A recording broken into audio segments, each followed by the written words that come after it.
All units, please respond. We got a 7467. Two idiots spilling the tea about their neighbors. Welcome to episode 120. Real alien encounters. There goes the neighborhood. Hey, intergalactic bougie crew and Middle Earth dwelling CRN trolls. Shout out to our bougie crew in Iowa and Alabama. Full video episodes are now available, you guys, on our Crazy Rich Neighbors channel. Please, please, please subscribe and share.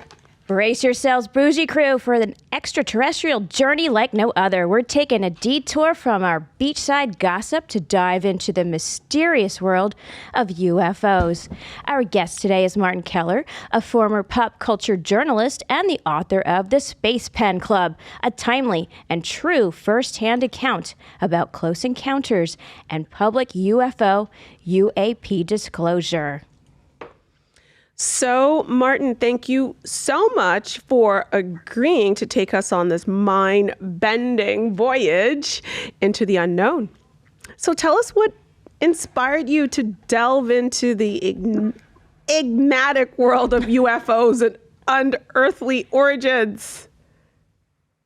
Well, first of all, thanks for having me on. And secondly, I don't know how mind-bending it'll be, but hopefully it will stimulate some further discussion or intellectual thought on the topic that's, all over the map, although a lot of people are trying to rein that in of late and focus on what's real and what's not.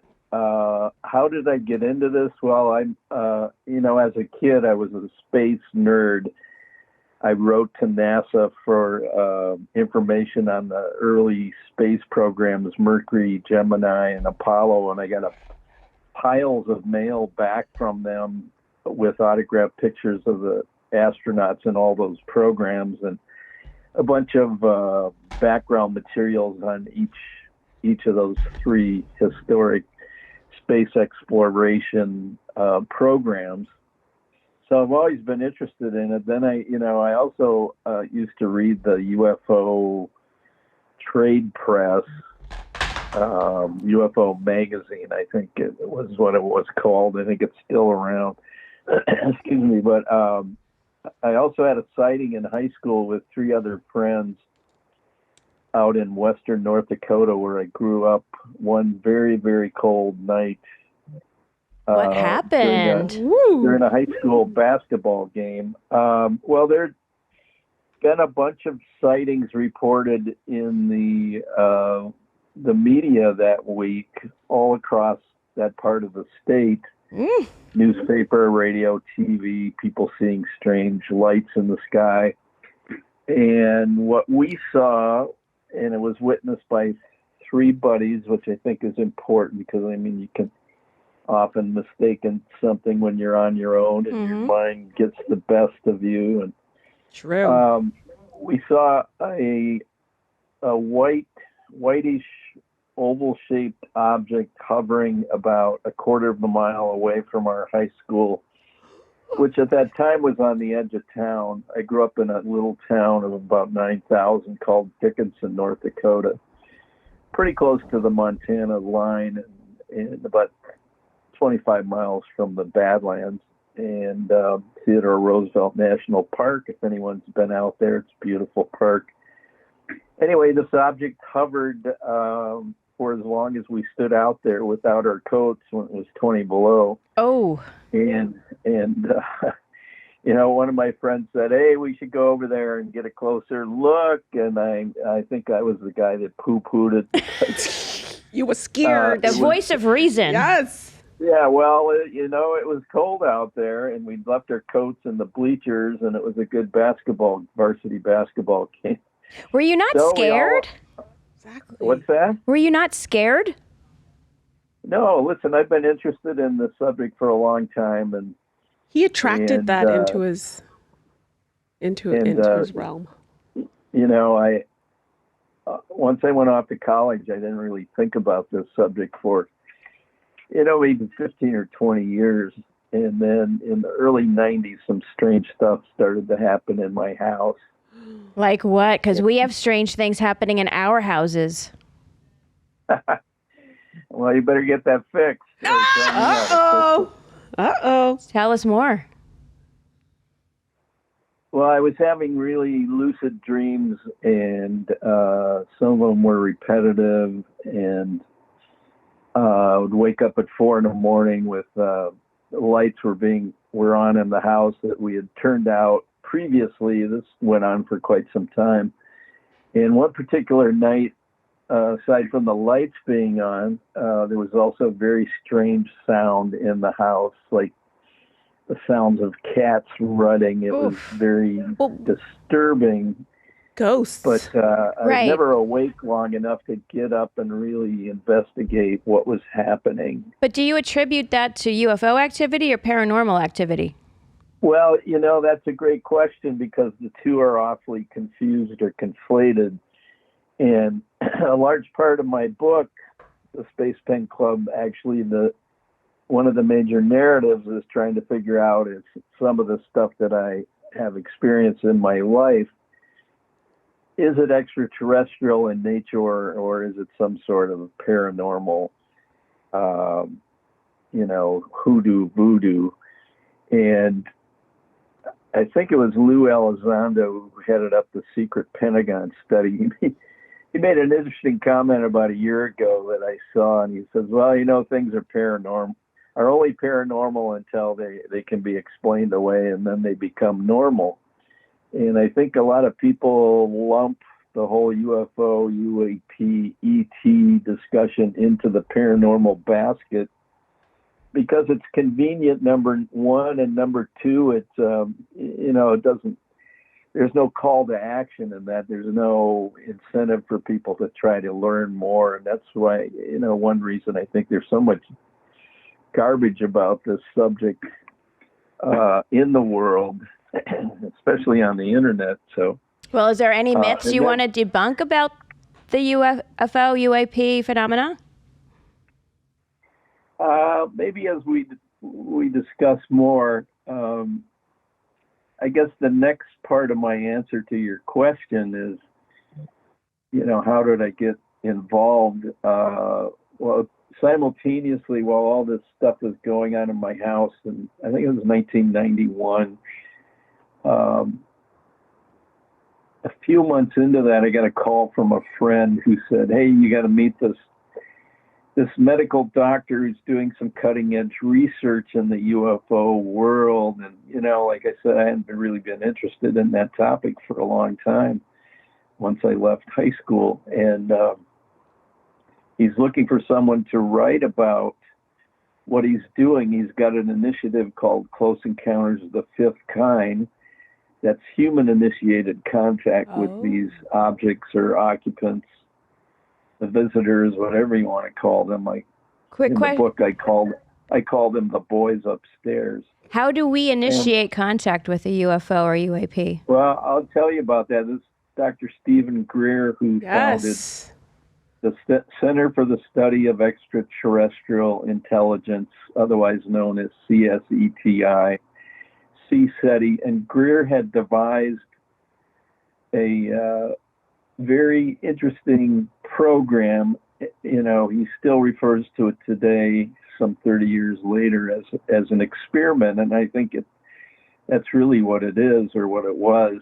And it uses light signaling, audio tones from an alleged downed craft, although I'm not sure they're using those anymore today, and something called remote viewing. So three modalities: light, sound, and mind. Mind sight, as I like to call it, the ability to see things at a distance and to try to interact with these things, or at least, gain information. And he used remote viewing as one of the ways to try to vector in spacecraft off in vast distances to the location where his working group teams would be on the ground trying to initiate a close encounter of the fifth kind. Wow. Were they successful? CSETI's been very successful in He's credible. different He's all different over parts, social media He is right now. credible. We different checked him parts out. of the world. Whoa. Can- And there's a great film that Greer released a couple of years ago called Close Encounters of the Fifth Kind. He's also written several compelling books about this. But, I came at it as a journalist, Right. and I wrote what I thought was a pretty good story about him as a freelance journalist, and I couldn't get it sold anywhere. And Oh, this was man. kind of the dawn of the internet. Well, now there's a You know, writer's the- strike. Oh, Try it again. Well, yeah. yes. And I could sell it probably 100 different places on the net today, but Yes. back then it was no go. The subject was You're right. it was not in the news cycle at all, and when it was usually, some crazy people saw some lights in the sky again. Wink, wink, nudge, nudge. Well, Yeah. I couldn't sell the story, so I'd been doing public relations work, publicity work for different clients at that point. And I said, look, I can probably get you more widespread recognition if I do publicity for your organization, which is a nonprofit, than if I just placed one story. Right. And he said yes. And so I signed on, and we had about 5 to 7 years of some interesting adventures, many of which are talked about in the book. That's how I went further down the rabbit hole. So what did you think about the recent government whistleblower testimony in front of Congress about the U.S. possession of spaceships and even alien life forms? And what I'd like to know is why now? Yeah. Well, the why now question, and everybody in the UFO community, or the UFO ghetto, as Greer famously called it, and it is kind of a ghetto once you get into it. It's people kept asking, why is this happening now? Why is this happening now? Well, one tangible reason is the New York Times cover story from December 17th of 2017 that reported on a secret UFO study group that was held at the Pentagon, using some contractors out of Nevada that was run by Robert Bigelow, who's a multi-billionaire and very interested in space and space exploration and travel.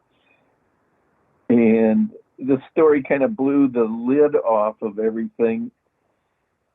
It took the topic from being out in the margins and brought it into the mainstream, and pretty soon everybody from 60 Minutes to Fox to Sky News out of Australia and the United Kingdom, everyone was writing a UFO story, and it's just kind of snowballed since then. And it's interesting, the New York Times piece, which was written by two freelancers and a staff person, and one of them was Leslie Kane, who I've known for a long time. Leslie's been at this as long as I have, or at least, and I was looking through my archives the other day, and I came across her first piece about UFOs in the Boston Globe, which I think was a first for any sort of mainstream major metropolitan newspaper covering this topic. And that was a long time ago. So she's been at it for a long time. Ralph Blumenthal was the other freelancer she worked with, and then a staff woman who covers military affairs for the Times named Aline Cooper. And Leslie and Ralph have gone on to write some other kind of startling stories, including one in the Debrief recently in the run-up to the hearings recently in the House of Representatives. So what did I think of the hearings? Well, I didn't think enough of them to watch them live, although I had a good excuse. I had to help my daughter pack her U-Haul to drive. Oh, you're a good dad. To go to college, yeah, Aw. to get her master's degree. So, Awesome. Well, we But, both watched it live. yeah, I watched a lot of the news coverage of it, and I've been kind of devouring Twitter of late, and there were some really great excerpts posted on Twitter. So There were, but it felt like a big old nothing burger Yeah. from the public en masse. Everybody's like, do I still have to pay my bills? Are these aliens hot? Yeah. It's like nobody cared. Like there were some No. major bombs dropped. Like Literally. we have alien life forms. We have the crafts. We're reverse waited. engineering them. I never thought we'd see this day. Me right? neither. When the government would actually disclose. I am and so excited, and I feel like we're the only ones who care. But I mean, people, it's like, I think people believe that they do exist. And I just think like people are so bogged down. If this was 2019, you'd have every newspaper headline would have been about these aliens. Like, it's like womp womp. People will be losing their ever-loving-ish about this. Why do you think that is? It's crazy. Like Right? how, back in the day, you see one little site and everyone's like, I oh my gosh, oh my know. gosh. And now they literally released it so that it's to I the know. public. Now they told us everything. And Well, not everyone's everything, like, but but nobody still, cares. everyone's like, oh. Yeah, like I was whoopty-doodles. Why isn't this People more? are like, do I have to go to work tomorrow? Like, when are they Yeah, coming? exactly. Child, please. They don't care. No. So, I mean, were you surprised By the reaction Well, or by the... by the reaction of the people? I was surprised, number one, and everyone else in the UFO community that's been waiting for this sort of disclosure moment. I don't know, shocked might have been even a stronger word to use here, of the kind of information that was coming out during this hearing, and from these very credible witnesses.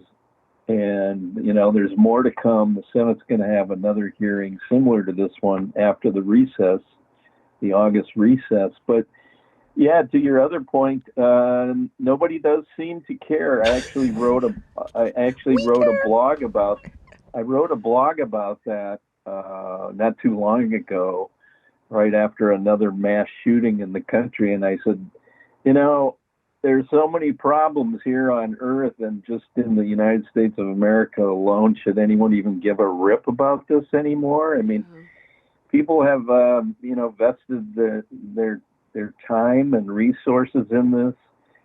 Dr. Greer himself gave up a really promising medical career in North Carolina to do this full time. Other researchers, totally dedicated to this. There's a lobbyist in Washington named Stephen Bassett, who's the only registered ET lobbyist probably on the planet, certainly in the U.S. But we were all shocked and cheerleading. But what is it going to take? I think people are waiting for the evidence. They want to see the bodies. I know I do. They want to see the crash. Yes. I mean, just put it. We have the Air and Space Museum down in D.C. and part of They can the make tons of Smithsonian. money. Yes. Well, those are free. All those museums are free. It's in a back room there. You just haven't gotten the handshake, the right handshake there. Yeah, right. So, Martin, as an expert in this field and someone who has been immersed in this for decades, what was the most surprising tidbit to come out of those congressional hearings from your perspective? Well, if you watch the line of questioning in particular about between AOC and David Grush, who's kind of become the poster boy now for disclosure, even though most of his information seems to be secondhand, she asked him point blank, can you tell me where to look to find where these bodies might be being stored, and the other debris from down craft? And he said, I can provide that to you in a separate In a skiff. I saw that. Yeah, in a skiff. Mhm. Yeah, and I can also provide a list of hostile and friendly witnesses. Yes, that made me sit up straight in my chair. Yes, sir. I mean, that set off a round of fireworks, and I think a lot of these questions and some of the answers, frankly, I think have come from Dr. Greer, who's held 3 disclosure events. Yeah, nobody cared about 97 those. I watched some of them. It's riveting. Yeah, the second one in 2001 got quite a bit of media coverage. The first one that I was actually involved in 97, very little coverage, although I think it got more coverage than his recent one in June, which he personally invited me out to. Oh, wow. Why did you decline? And no, I went. Oh, I okay. wrote a blog about that too. If you go to my blog, it's at the book's website, thespacepenclub.com. There's a whole blog about it. It's the last blog entry I've made on the subject, and it talks about the kind of fireworks that were set off there. But the media attendance for that was very poor, and I felt sorry for everybody there. Oh, no. So one. Sorry, but go ahead. I just wanted to say, in terms of disclosure, for me personally, and this just might be kind of a sticking point that I have to get over. I mean, a real disclosure in my book would look like some sort of ambassador or ET figure appearing in the Rose Garden or in England or Yes. in India, Delaware. alongside political leaders, or maybe at the UN, and Totes. truly disclosing who, what, where, why, and when. Agreed. I mean, to me, that would be the ultimate disclosure, and that would put everybody's shrugging to rest, because it would be a new day. I mean, a new day would dawn in civilization. Yeah. We would probably be privy to the technologies that power these spacecraft. But aren't we privy to the technologies for the downed ships that the government claims that they captured, and now that they say that people are actually reverse engineering, or was that a line of baloney? No, I think that's true, and I think if you read up on that, we've had anti-gravity capabilities in space and in the air since the mid-50s. But all this stuff is tied up in highly classified, above top secret, compartmentalized information. The patents are probably being held by some of our major corporations like Boeing. And What about Raytheon? Raytheon is a huge player there. The thing that happened in June, and you can read this again on the blog, is one of Greer's associate, Michael Schratt, who's a military historian specializing in technology. He went through a historical review of downed craft based on a highly researched book by Dr. Leo Stringfield, and talked about crash retrievals, body retrievals, etc. But then went on to name names about where, what corporations are involved in the reverse engineering, and what likely holding the patents on the technology, because the government doesn't make anything. They don't hold any patents.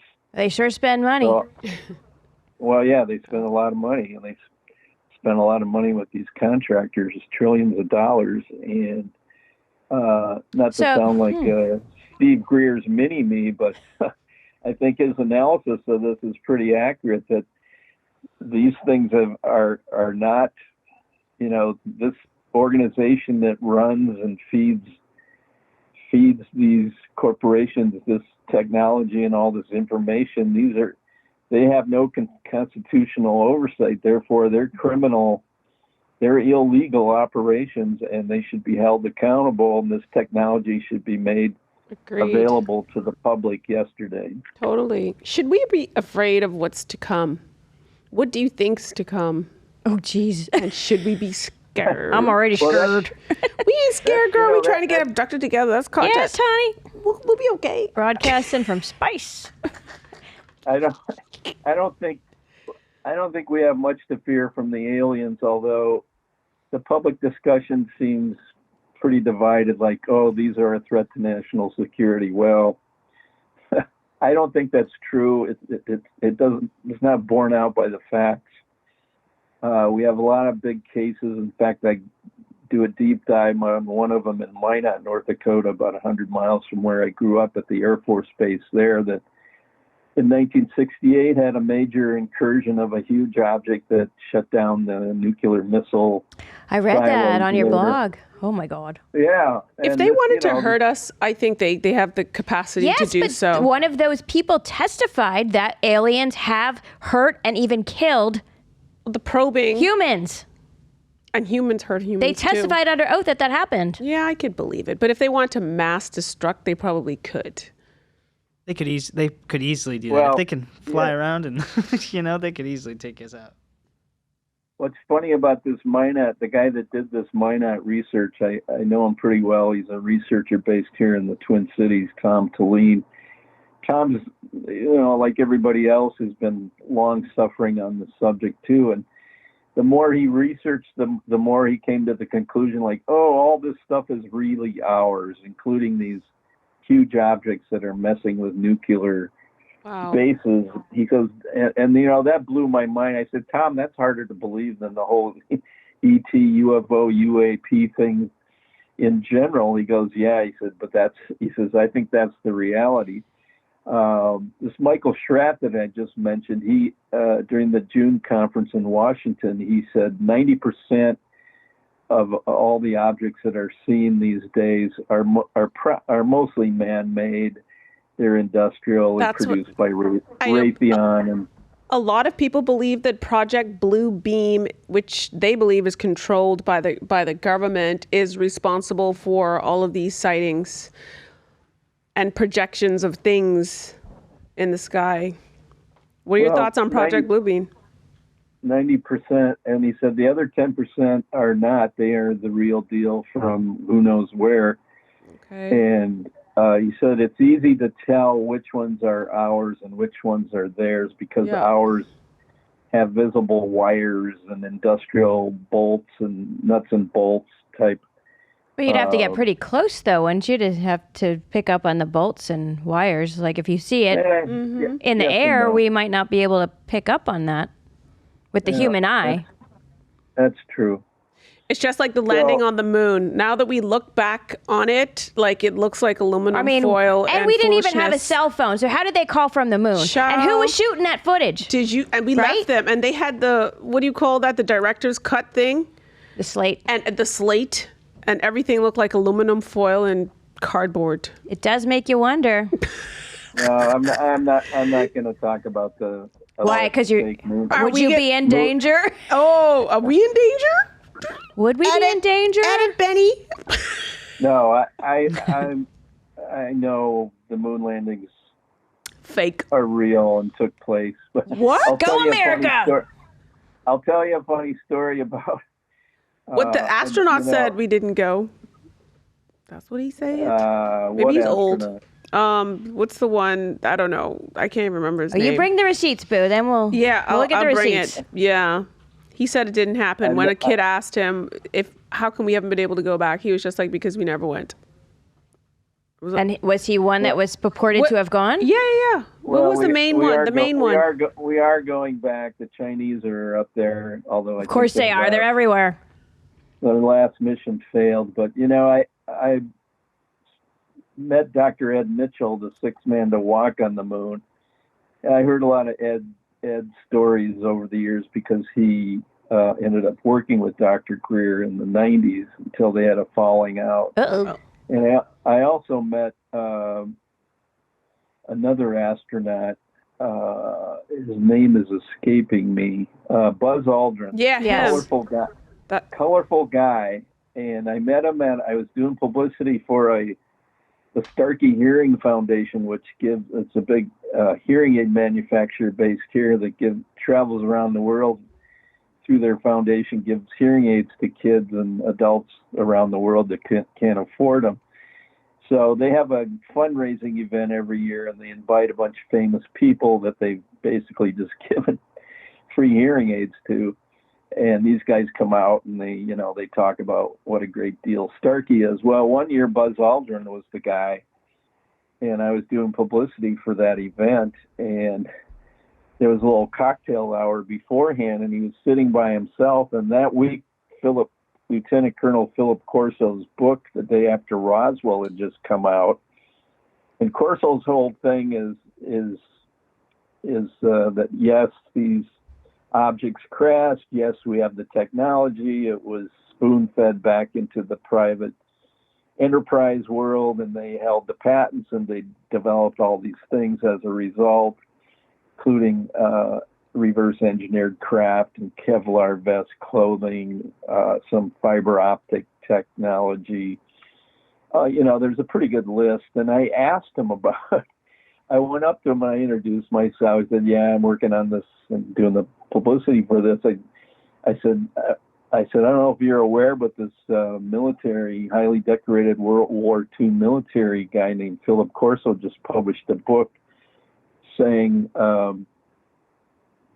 we have downed extraterrestrial spacecraft, and the technology's been fed into the private enterprise system for development. And I said, what do you think of that? And if you ever meet Buzz Aldrin, he's kind of a big guy. He's got big hands. And he looked me square in the eye and he said, son, I don't know anything about that. And the subtext was, don't you ever effing ask me a question like this again. And what's funny about this, 2 weeks later, I read about Buzz Aldrin, who was at another public event someplace, and somebody approached him about the fake moon landings, and Buzz slugged the guy. What? I did look this up while we were talking. That has been debunked. It has? So okay, all right. We so can't no prove fake that it's news true. here. Yeah. That clip right there with the little girl. Thank you, Benny. Well, I don't know. It was. We're just playing the clip. Associated Press news story that I read about him slugging the guy. So. But here he's like, in this clip here that Ben just pulled up, he was like, because that's not an 8-year-old's question. That's I'm sure it's not the first time Buzz I Aldrin was want asked to know. this question. But I think I know. Anyway. I think the moon landings are real, and it's Go not there and- worth my time talking about. yeah, that's what- exactly. We've moved on from that. We don't care. That's been debunked. Mm-hmm. Some people are claiming that his answer was taken out of context. So, Martin, we're going to take a short break. After the break, we'll be back with more UAP stories. Welcome back to Crazy Rich Neighbors. So, Martin, can you tell our listeners what exactly are mind zoomers? Well, to define what mind zoomers are, I have to tell you about the title of my book, The Space Pen Club. There really is a Space Pen Club. It was started at my college by a bunch of my collegiate friends. One of them worked in the bookstore and came home one day with a Fisher space pen, the first pen to write in space. I had one. It was great. Yeah. Really? I've got amazing. about That's three a of them thing? on my desk. I had one as a kid. started I off with- loved it. What does it do? You can write in space. Well, You can write it upside writes in down. space. Really? It writes Yeah. upside down, writes underwater, across Greece. Everywhere. Anyway, it became kind of a joke among us at first, and then somebody got the idea, hey, we should form a club around this. Aw. And, I would have been in it. Nerds. The first pen to write in space. Aw. So we turned this space pen thing into kind of an icon, and we had spring and fall festivals during which large quantities of psychedelics and alcohol were consumed. I love it. And as I write in the book, the Space Pen Club represented self-exploration, cosmic consciousness and communication, transcendence, and the occasional quest for beer, girls, tunage, and other controlled substances. Okay. We're drug-free, but that sounds cool. Well, except for terzepatide. But, over time, the guy who first found the pen in the bookstore, he one day was musing about it, and he said, you know what, this pen represents possibilities. Oh, It love has that. all these attributes that no other pens have. And he said, this really, this represents, like, it's kind of limitless. Like, what could you do with a tool like this used for communication? And for me, the whole idea of disclosure presents immense possibilities. What could we do if we had access to these unbelievable technologies that apparently are out there, recovered from these downed craft? And Somebody has access. Let's hope it's the good guys. Imagine the possibilities. Holy smokes. As I worked on this book over the course of 10 years, I just came to think that, the Space Pen Club really is for anyone who's interested in the UFO thing or higher states of consciousness. Okay, so we're members. We're members now. You guys are unofficial members in this unofficial. How do we get official? We don't like unofficial-ish.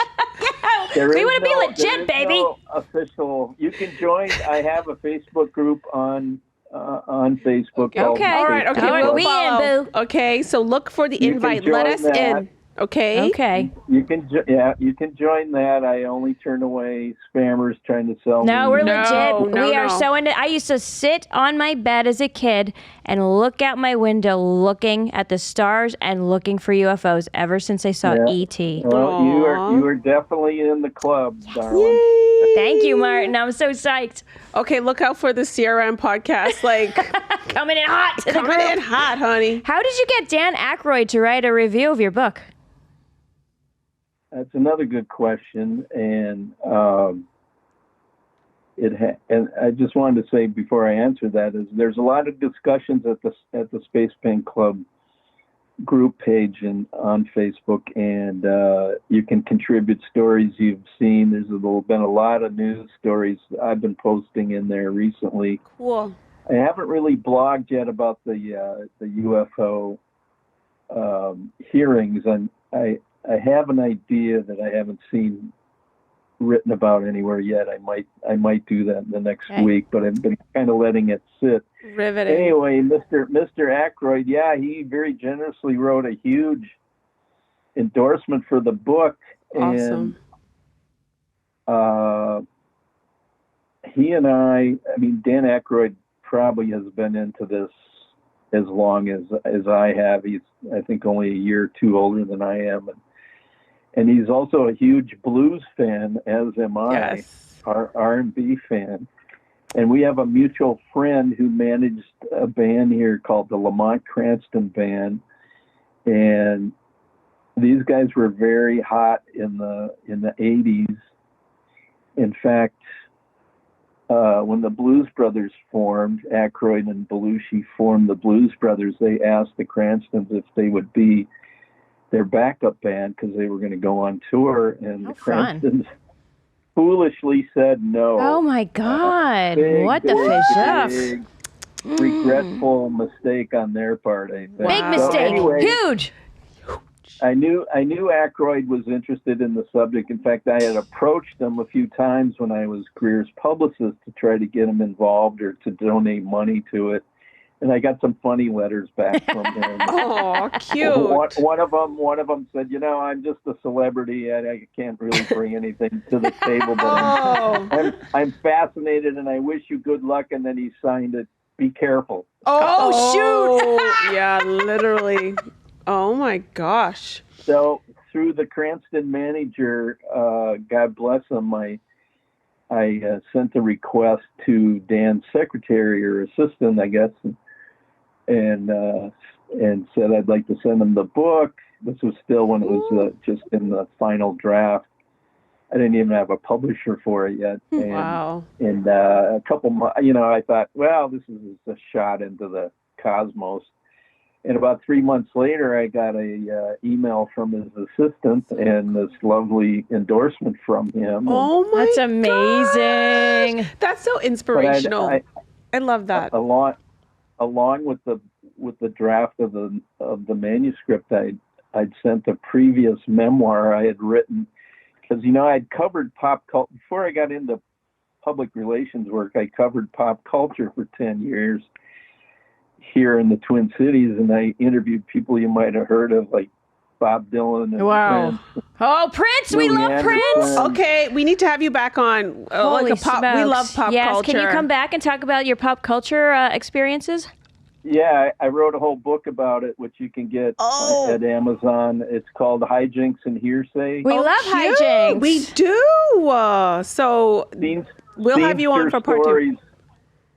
Scenester Stories from Minnesota's Pop Life. You can get it on Amazon. You can get it at the publisher, the Minnesota Historical Society Press. And there's very cool. a bunch of backstories. There's like 40 some backstories about, what happened when you interviewed Bob Dylan, or what about all these. Oh my God, we're having you back on. We're going to read your book. We're going to have you back on to talk about that part of your life. Yes. We have some more questions, though. Just a few more. We're just so We love this so much, Martin.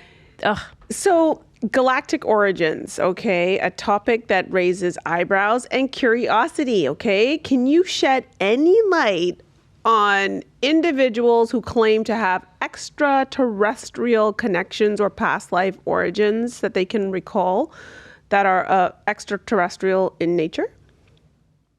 I've read a lot of those stories. I've seen some of those case studies in books, and it's one person's story against whoever cares to read it. I think I have a line in my book that says, who was I to judge another person's outlandish story when I carried one almost as outlandish around in my back pocket? That's fair.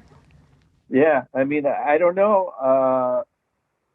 The universe is a strange place. I've had a lot of strange incidents, most of which I've recorded in the book, including traveling out to the first Star Knowledge Conference in Yankton, South Dakota, to give Dr. Greer's speech one year when he couldn't make it. Oh, wow. And on the way out there, I was traveling with a friend of mine, and we were about 90 minutes from the site of this conference where all these Native American shamans and some of the more prominent UFO researchers like Whitley Strieber and John Mack from Harvard, all of them were there on this Indian reservation for this conference. And so I had to go out and deliver Greer's speech, which I delivered in a very shitty fashion, I think, because I'd lost all my chops as a public speaker. I was an award-winning debate guy in high school, and I was just so nervous. But anyway, on the way out there, it was right after lunch. We're out there on the prairie, and the sky is, a million miles wide, blue sky, not a cloud in the sky. All of a sudden, my friend goes, "Look out the window, there's an arrow." I said, "What are you talking about?" He goes, look left. I look left up into the sky, and there's an arrowhead, like a simple arrowhead drawn like chalk in the sky. You could see the 2 points of the arrow, a line for the shaft, and a line for the tail. And it was right there in the sky, like it pointing in the direction of where we were going, and we almost went off the interstate into the ditch. Holy crap! Blowing our minds.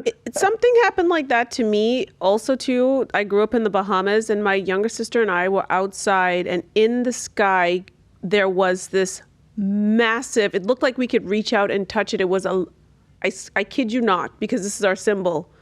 Aww. Okay, it was a lightning bolt in like fluorescent pink. Whoa. Okay, and it was so huge. It was right out there. My sister and I saw it. Obviously, there were no cell phones with cameras back in the day, but it was right there, big and massive.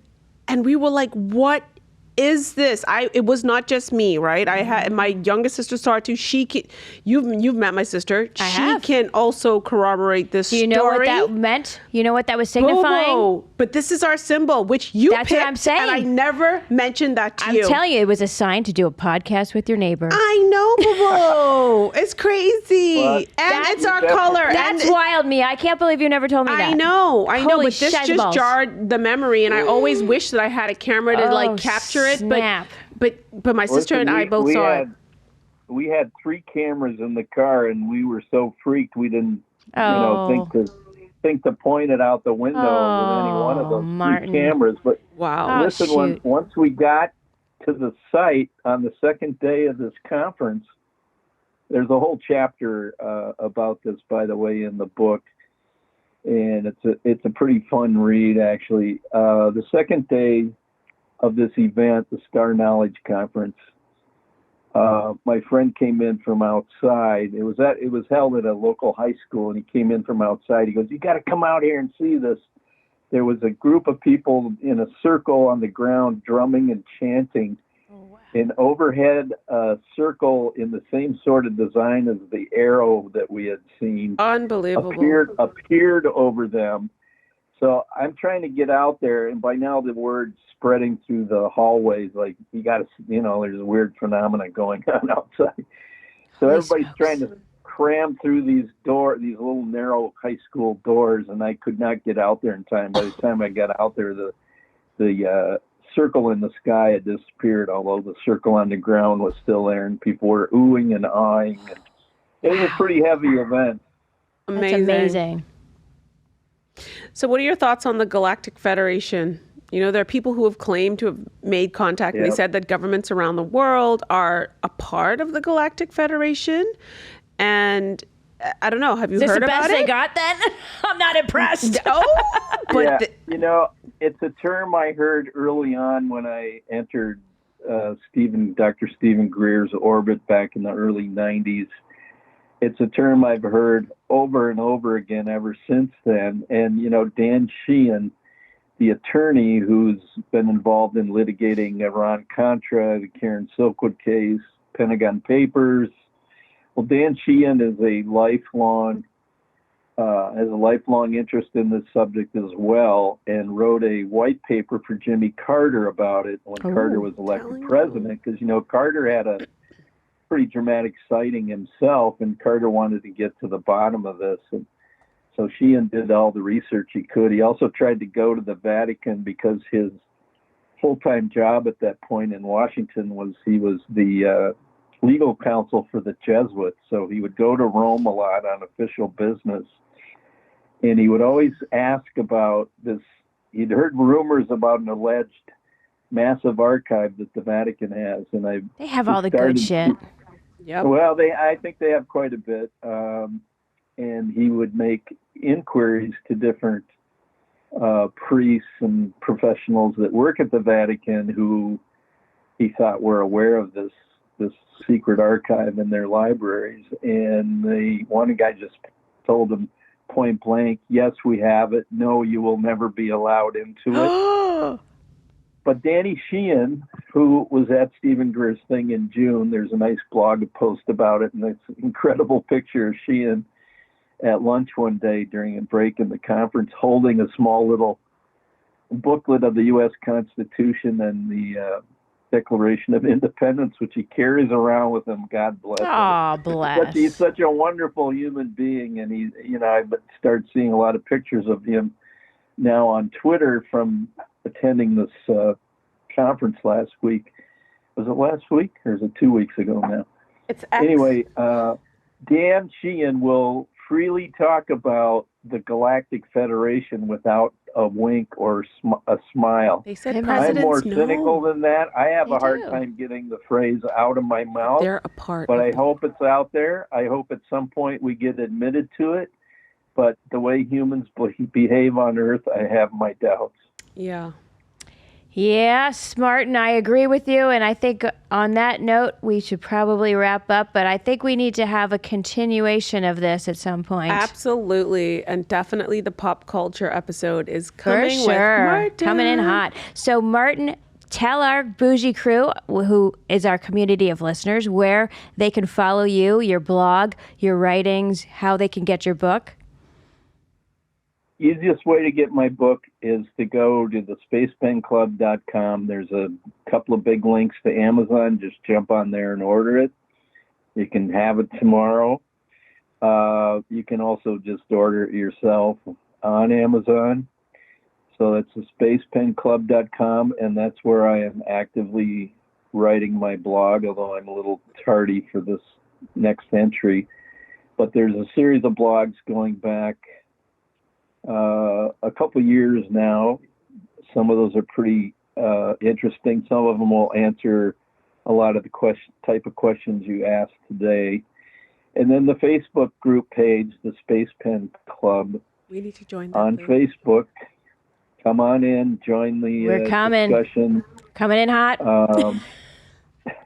Yeah, I'd be happy to come back and talk about my other memoir. That'd be awesome. If you guys want to order it, I think you can get it for like $22 or We will something. get it and devour it. Very cool. Are you on Audible? I think- I'm an Audible type of girl. I'll read it to you, boo. I should also mention there's 150 black and white photos in that book that was shot by my photographer Oh, cool. who did accompanied me on a lot of my interviews with Prince and other people. And I'm so excited to read this book. it's Amazing.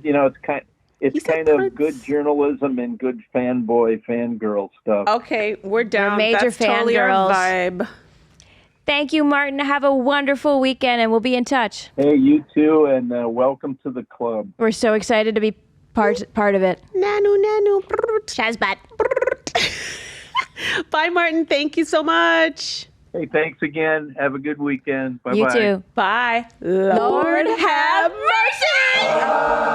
That was amazing. Holy shizballs. I know. You guys, we need to get excited about this. I know there's a lot going on in the world, and people worry about bills and all sorts I of think other this stuff. is amazing.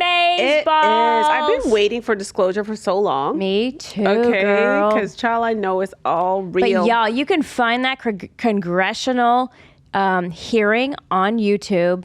Fast forward to 41 minutes in. That's when the good stuff happens. Yes. The disclosures that these people make, they're under oath, okay? Yes, So they can be these sent to jail if they're lying. are legit. It is legit. It is mind-boggling. Congress took it very seriously. Yes, they did. They believed it. 100. And you know they're privy to more information than And we Martin are, just right? said that the Senate will be having their own hearings when they're back from the August recess. Well, there you go, I'm there people. for it, honey.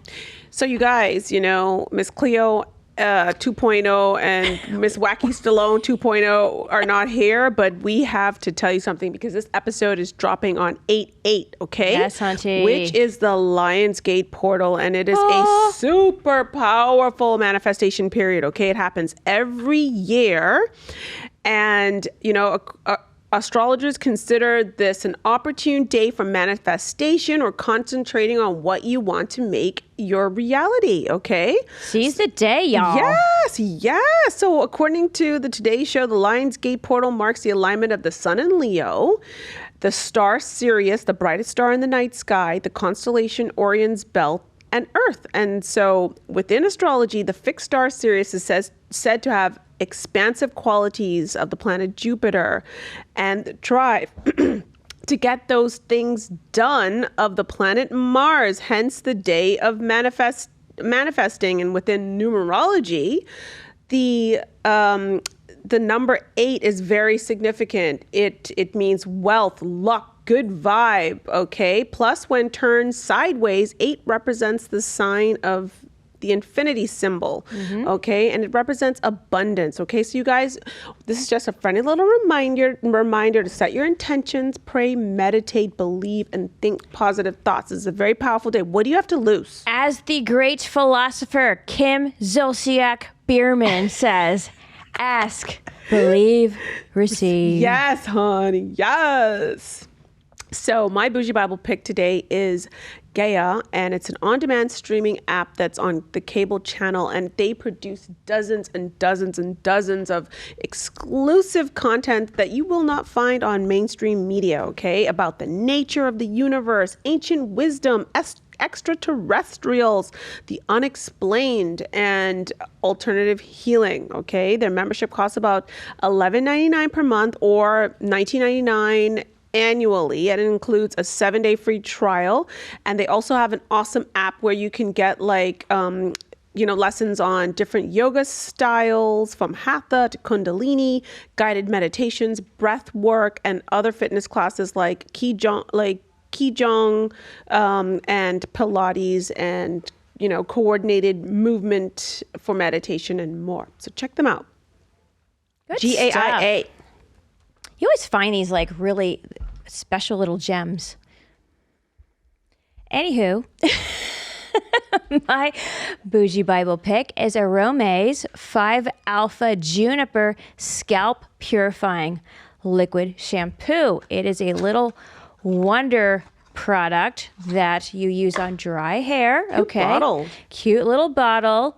You take this cap off and you're going to go in sections and apply it directly to your scalp, okay? And what it does is it deep cleans and it takes rid of any buildup that's on your scalp. It has some very gentle acids that will do the heavy lifting for you. Ooh. It's ideal for dandruff, an itchy scalp, psoriasis, dermatitis. It will also soothe any inflammation that you have on your scalp. It's perfect for every hair type, every different kind of scalp. If you have like trouble growing your hair out, you might have some clogged pores on your scalp. Good point. So apply this as directed to dry hair before you shampoo, and you'll thank me in another week. Cool. That sounds awesome. Get it on Amazon, by the way. What's the price point? It's like $12.99. It's not Okay, that's expensive not bad at at all. all. Yeah, it's very affordable. So you guys don't miss out on our next episode when we take a deep dive with Sugar Baby Benny Benz and his cadre of cougars. That's right, y'all. And share this ish with your favorite bad bish or alien life form. Follow us on your favorite podcast platform to never miss an episode, you guys. Follow us on Instagram at Crazy Rich Neighbors or on Facebook. Email us at info@crazyrichneighbors.com. Beep boop, beep boop boop boop. And if you have to ask, remember, if you who your crazy neighbor is, it's probably you. It's you, girl. It's you. Beep boop, blah, beep boop, beep We boop, love blah. you. Be good. Beep, beep, beep, beep, beep. Beep, beep, beep, beep, beep, beep.